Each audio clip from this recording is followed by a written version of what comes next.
Í menningarmiðstöð Þingeyinga á Húsavík stendur nú yfir sýning á myndskreytingum úr íslenskum barnabókum sem komu út á árinu 2014. Á sýningunni kemur vel fram sú fjölbreytni sem í íslenskri barnabókaútgáfu en að ræða farandssýningu. Þetta í 5. skipti sem slík sýning sett upp í menningarmiðstöð Þingeyinga á Húsavík.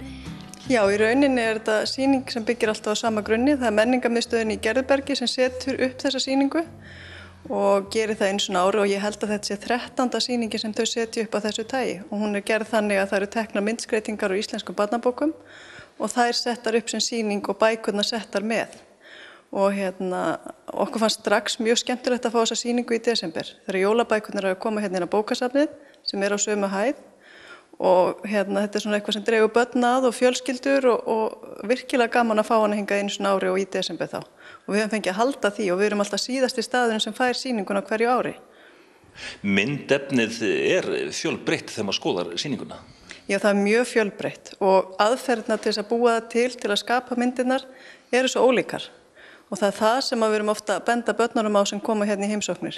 Að velta fyrir sig hvernig myndskreytirinn að vinna sitt verk. Hann að klippa, hann að vinna þetta í tölvu, þetta málverk og í sumum tilvikum þetta eins og brúður eða alls konar ólíkir hlutir.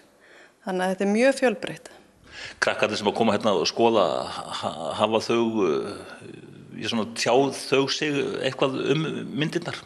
Já, sem betur fer. Þau eru mjög frjálsleg börnin sem koma. Við erum ofta að fá elstu börnin í leikskóla og kannski yngstu börnin í grunnskóla á þessa sýningu. Og það bregst ekki að þau eiga hér gamla vini og félaga og hlaupa gjarnan beint að sínum kunningjum og segja ég á þessa bók eða ég þekki þennan eða þessi heima hjá mér.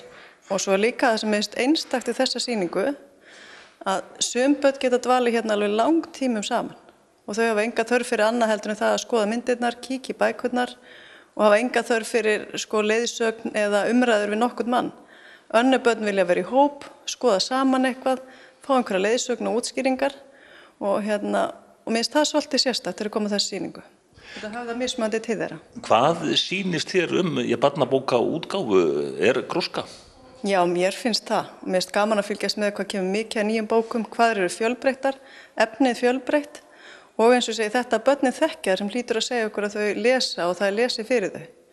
Og við bíðum alltaf spennt eftir þessi sýningu, bæði við starfsfólk á safninu og eins starfsfólk á bókasafninu. Þetta mjög lifandi og falleg sýning og gleður mann í virkasta skammdeginu, satt best að segja.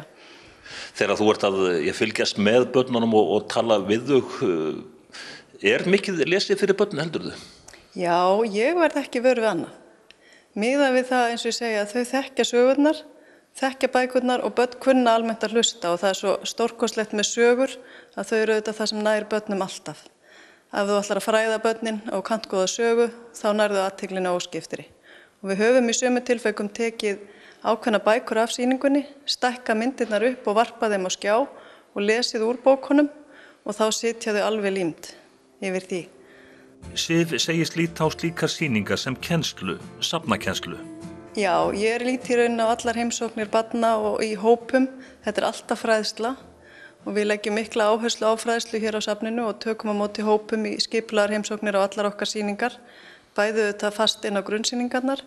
Og hér hefur myndast góð stemming í kringum safnafræðsluna og við leggjum áherslu á það að börn komi oft á safnið. Að við förum svolítið frá því sem var stundum að það var ein safnaheimsókn og þá varstu búin með það.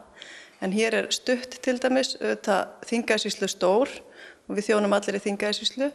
En skólarnir hér eru bara rétt við hliðina, leikskólinn og grunnskólinn. Þannig að það algengt að þau byrja að koma.